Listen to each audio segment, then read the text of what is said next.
Hello and welcome back to Sentimental Elephants, a musical journey. I'm Rob, your host. Took a moment for me to remember my own name. Just a quick little video to talk about the name. Sentimental Elephants, a musical journey. Why? Well, frankly, no real reason. I was looking for a name that seemed to be one that worked. I'll just give you a quick little history. One thing I forgot to mention on the previous video. I'd say I'm a product of my age, but most of my contemporaries don't do this either. I'm very much somebody for hard media. Still buying CDs. I seem to be the last person in the world who's still doing that.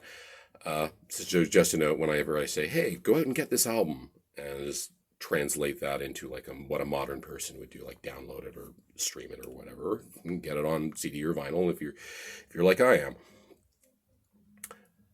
Point being, I was some years ago going to be compiling some mix CDs as what I still do from time to time. It's been a while, but I'd been starting a new series of them.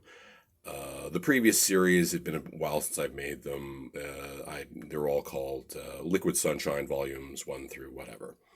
Well, I was starting a new series, wanted a new title for it. Was scratching my nose, and I was wondering what would be the new title for this series. The initial plans for it was going to be kind of a progressive rock themed series of mixed CDs, so I wanted something kind of fanciful, like a progressive rock album title: Tales of Topographic Oceans, The Land of Grey and Pink, In the Court of the Crimson King, that sort of thing.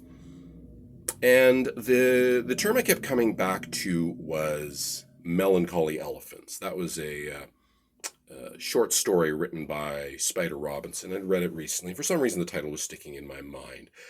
Melancholy elephants. That title of that is kind of coming from saying how they say an elephant never forgets, and then it points out, have you ever seen an elephant that looks happy? So sometimes it's kind of good to forget things. And go read the whole story. It's a great one. But anyway, melancholy elephants. But wasn't quite it. I didn't want them to be melancholy. I didn't want to be a sad mix. So just kept playing around, and the phrase "sentimental elephants" got in my mind. So not melancholy, but sentimental. Well, that's good. All right, sentimental. I mean, it's whimsical. It's bright. It's got a certain euphony to it. It just sounds nice. Sentimental elephants. So that was going to be the name of that series of mixed CDs. And here I am years later, and I was looking for a title for this channel, and thought, why not use Sentimental Elephants again? It's I think kind of ties in with a little bit sort of left field what I'm doing. It's like memories and sentiment, emotional ties to memories of music. So I'm using that. And the second part of Musical Journey, it is kind of a musical journey, and it's taken from the U2 sort of documentary / concert film Rattle and Hum, where it's early on. There's a scene where the filmmakers sort of ask them, what they're, I think it's kind of just why they're making the movie, what they're trying to do with it, and there's a lot of awkward pauses. And one of the members, I'm not sure if it's one of the rhythm section, and it might be Larry Mullen Jr. or Adam Clayton. There's no Alan in the band.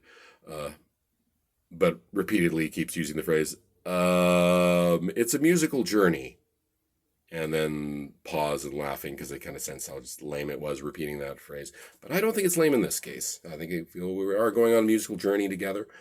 A journey through the past, as Neil Young said. And so, here we are. Sentimental Elephants, a musical journey.